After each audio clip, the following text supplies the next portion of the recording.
The Dallas Cowboys find themselves in a familiar position, a strong roster with a glaring weakness. CeeDee Lamb has solidified his role as the team's WR1, showcasing elite route running and reliable hands. However, beyond Lamb, the depth chart raises concerns. Blogging the boys. Jalen Tolbert has shown flashes of potential, but his consistency remains in question. Cavante Turpin offers versatility, especially in special teams, but isn't a traditional WR2. Jonathan Mingo, while promising, is still developing. This ensemble lacks a definitive second option to complement Lamb and provide quarterback Dak Prescott with the necessary arsenal to challenge top defenses. The 2025 NFL Draft saw the Cowboys focusing on bolstering their offensive line and defense, selecting Alabama guard Tyler Booker and edge rusher Donovan Ezeuruaku. While these additions strengthened the trenches, the wide receiver position remained unaddressed in the early rounds. Undrafted free agents were brought in, but none project as immediate impact players. Blogging the boys' owner. Jerry Jones has acknowledged the need for a reliable WR2, hinting at potential moves to address this deficiency. The urgency is palpable as the team aims to maximize its current championship window. With training camp approaching, the front office faces mounting pressure to make a decisive move. Should the Cowboys trade for a WR2 before the season starts? Yes, no. Which wide receiver do you believe Dallas should target?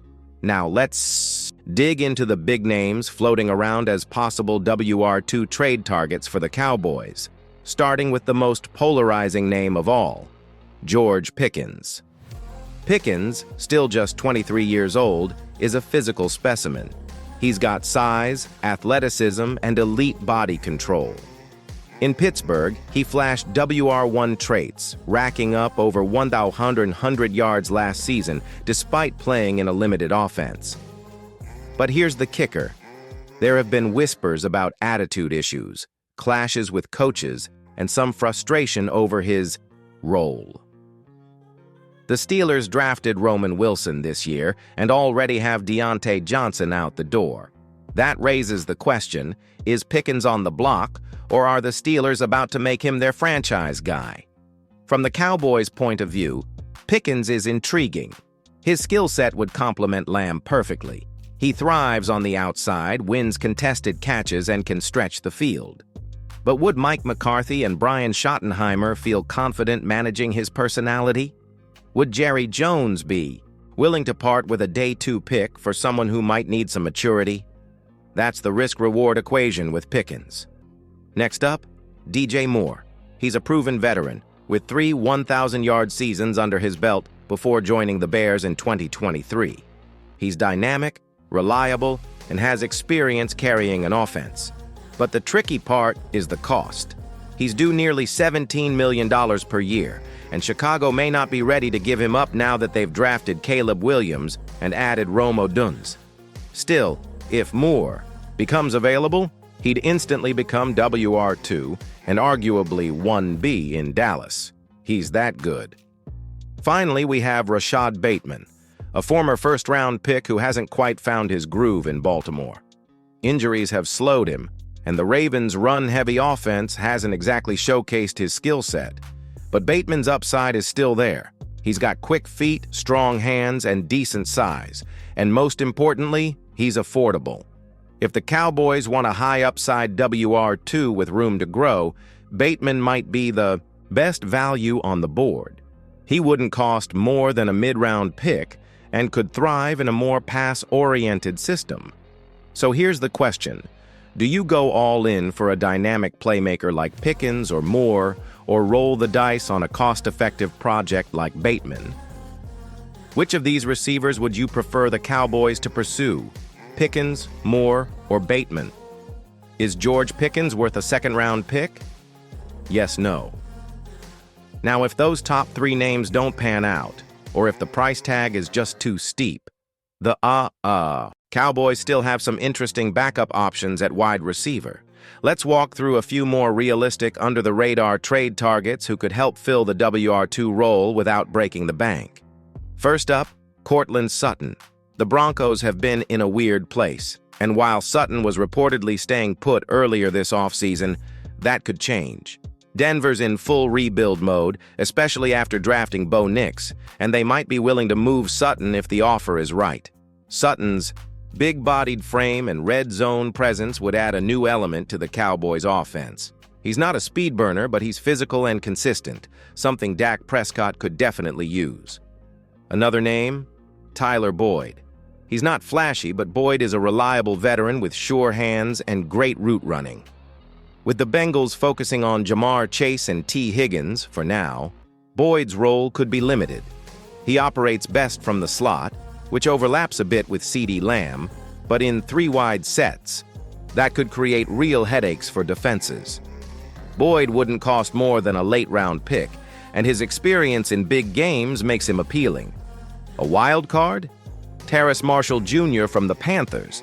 He's been buried on the depth chart in Carolina, but the talent is still there. At LSU, he played with Joe Burrow and looked every bit like a breakout star.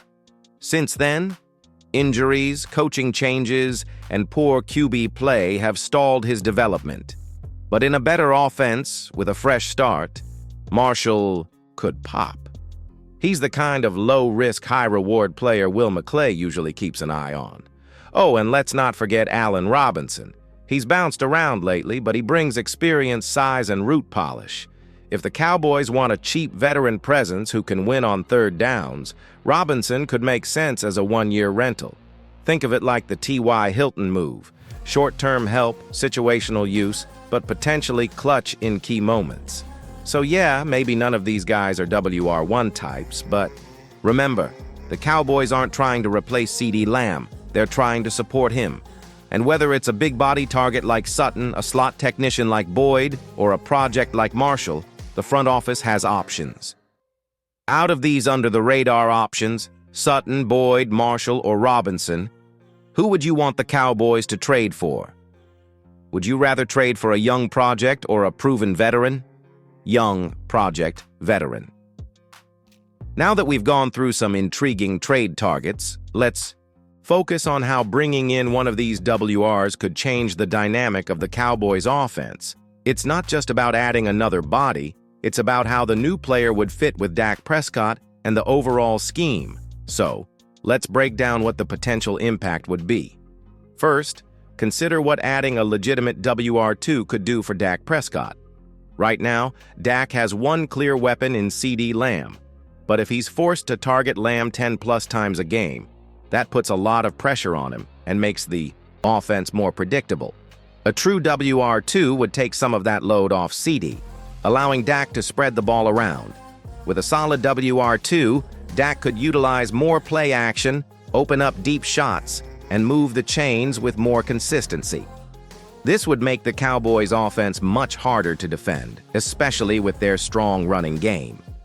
On the flip side, let's talk about CeeDee Lamb. Lamb has already shown he can be a WR1 in this league. But imagine how much more effective he could be if he's not, facing double teams all the time.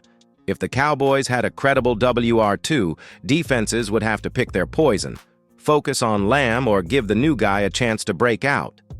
That kind of pressure on defenses would create more opportunities for everyone on the field, including Tony Pollard, who could see more open lanes if defenses can't stack the box as much. Now, consider the tight ends. With more options in the receiving core, the tight ends, whether it's Jake Ferguson or Luke Schoonmaker, could see more favorable matchups. Defenders won't be able to play too aggressively at the line of scrimmage, so that opens up those quick slants, seam routes, and red zone targets for the TEs. These guys could be sneaky weapons in this offense. Finally, let's talk about the overall versatility of the Cowboys' offense. Adding a guy who can win in different areas, whether it's down the field on short routes or in the red zone, gives Kellen Moore, or whoever is calling plays, more options to dial up. Unpredictable plays. The more threats you have on the field, the harder it is for a defense to lock in on a single player. Now, if the Cowboys make a trade for one of these WRs, the offense wouldn't just be more balanced. It would be a lot more dangerous. It would force defenses to pick their poison, and Dak Prescott would finally have a dependable WR2 he can lean on in key moments. How do you think a new WR2 would impact CeeDee Lamb's performance next season?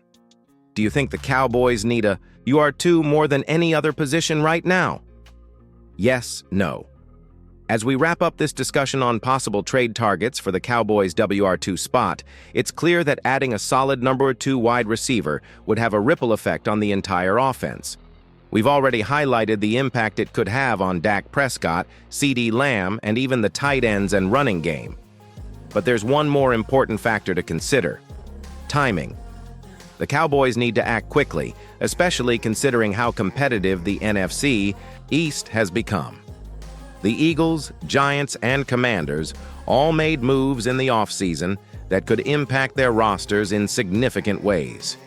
To stay ahead, the Cowboys need to keep adding pieces that will give them an edge, and a reliable WR2 could be exactly what they need. With that said, there are risks, of course. Trading for a new player means giving up assets, whether it's draft picks or current players. It's always a balancing act between short-term gains and long-term stability. That's why any trade for a WR2 has to be carefully considered. Will it be a player who fits into the system seamlessly and delivers immediately, or could it end up as a gamble? But based on what we've seen so far, the Cowboys have a chance to make a major upgrade at a critical position. The window to win is now, and this could be the piece that pushes them over the top in a stacked NFC. So, what do you think, Cowboys Nation? Do the Cowboys need to pull the trigger on a WR2 trade, or should they stick with the current roster and continue to develop the young talent they have?